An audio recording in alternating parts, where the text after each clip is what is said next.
guys, it's Verlaine and welcome back to another episode of Life. So we should just get started. Let's start off. Today is episode 130, so we should just get started with Song of the Week. Sorry, I keep looking like it's glitching. I'm so sorry.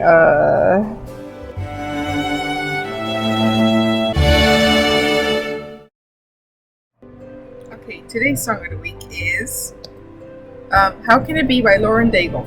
I didn't write this song, but I had the privilege of having one of those moments where it felt like I was hearing my own thoughts because it hit me so hard.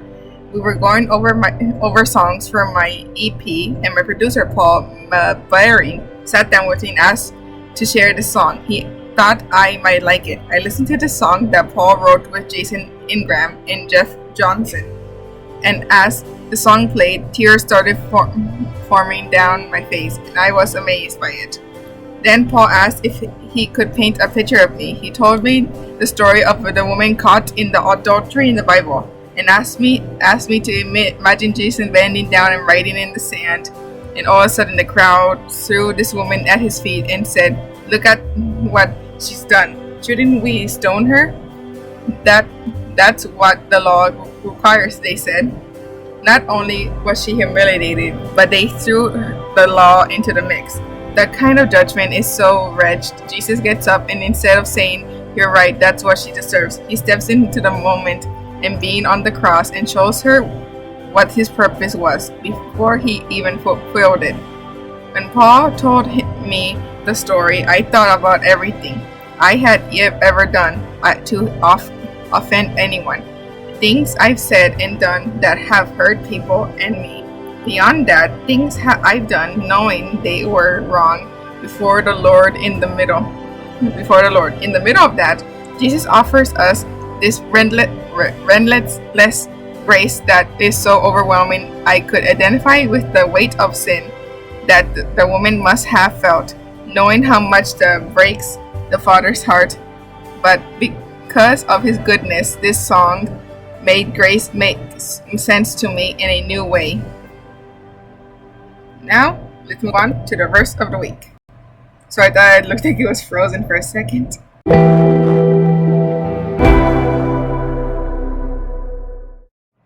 Okay, today's verse of the week is, "The Lord is the Spirit, and where the Spirit of the Lord is, there is freedom." 2 Corinthians 3:17. 2 Corinthians 3 begins with Paul's insistence that Christ's presence in the hearts of the Corinthians should be all the evidence they need that his ministry is true. He compares the limited glory revealed by the old covenant between God and Israel with the far greater glory revealed by Christ. To all who come to him by faith, the glory who is revealed only when the veil of unbelief is removed to Christ by the Holy Spirit power. Those who see God's glory in Christ begin to be changed to become like him. Now let's do the final thing of the week, the fun thing of the week. It's the final thing of today. Sorry, I'm just like very tired. Okay.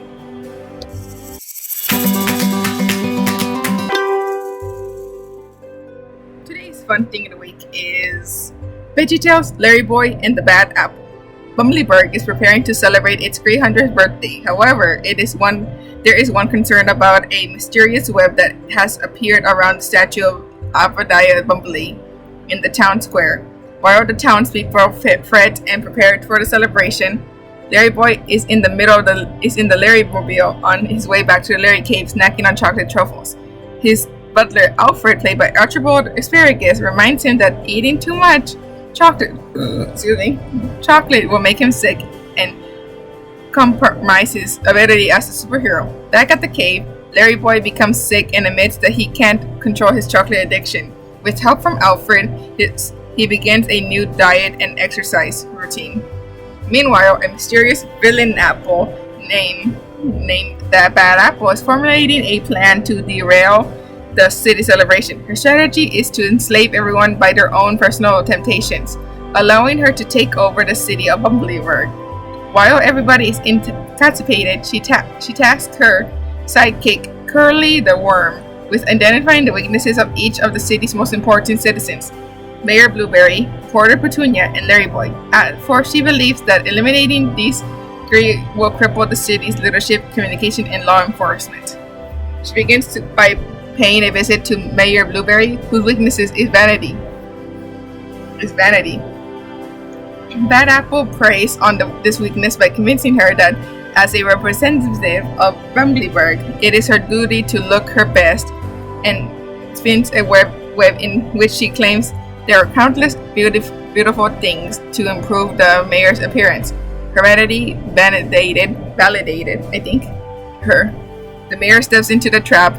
Next, she pays a visit to Petunia, whose weaknesses is playing video games. Petunia realizes her important role in keeping the city informed, but admits that she could use a break. Bad Apple spins another trap, this one containing the test version of the latest unreleased video game system. Unable to resist the temptation, Petunia steps into the trap to play. Meanwhile, back at the Larry cave, Alfred has discovered the mysterious web have been plagued Billy Bumbleberg before. On an old scratchy film reel, he learns that an apple named Ephraim Appley tried to ensnare the settlers of the new town with diversions at the establishment called Appley's Funhouse. The people succumbed and the town suffered until Abigail Bumbley arrived in time and liberated the people and banished Ephraim Appley forever. The Bad Apple pays a visit to LarryBoy, and having learned his weakness for chocolate, uses it to gain entrance to the Larry cave. Little by little, she dampens his resolve until he falls to a trap designed especially for him. With Larry interposed in the chocolate room, she easily breaks Alfred upon his return, inserting him by the television show in front of his favorite cartoon. With Bumbleberg's leaders and heroes out of the way, the Bad Apple proceeds to the town square and fulfill her great uncle and friend's destiny, opening up the new and improved Appley Funhouse second. She and Curly began to lure the helpless citizens to the funhouse at the Larry cave. Fred and LarryBoy realizes that they need to help fight the temptation. Working together, they dissolve the webs of their traps. They quickly set out to rescue Mayor Blueberry and Petunia.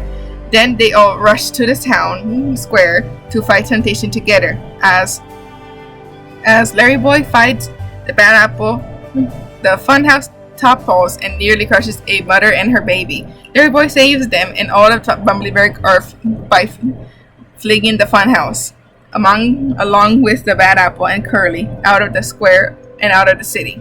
The verse said in the episode, I'm sorry, I feel dizzy.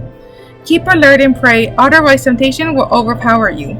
For through the spirit is willing enough, the body is weak. Matthew 26:41.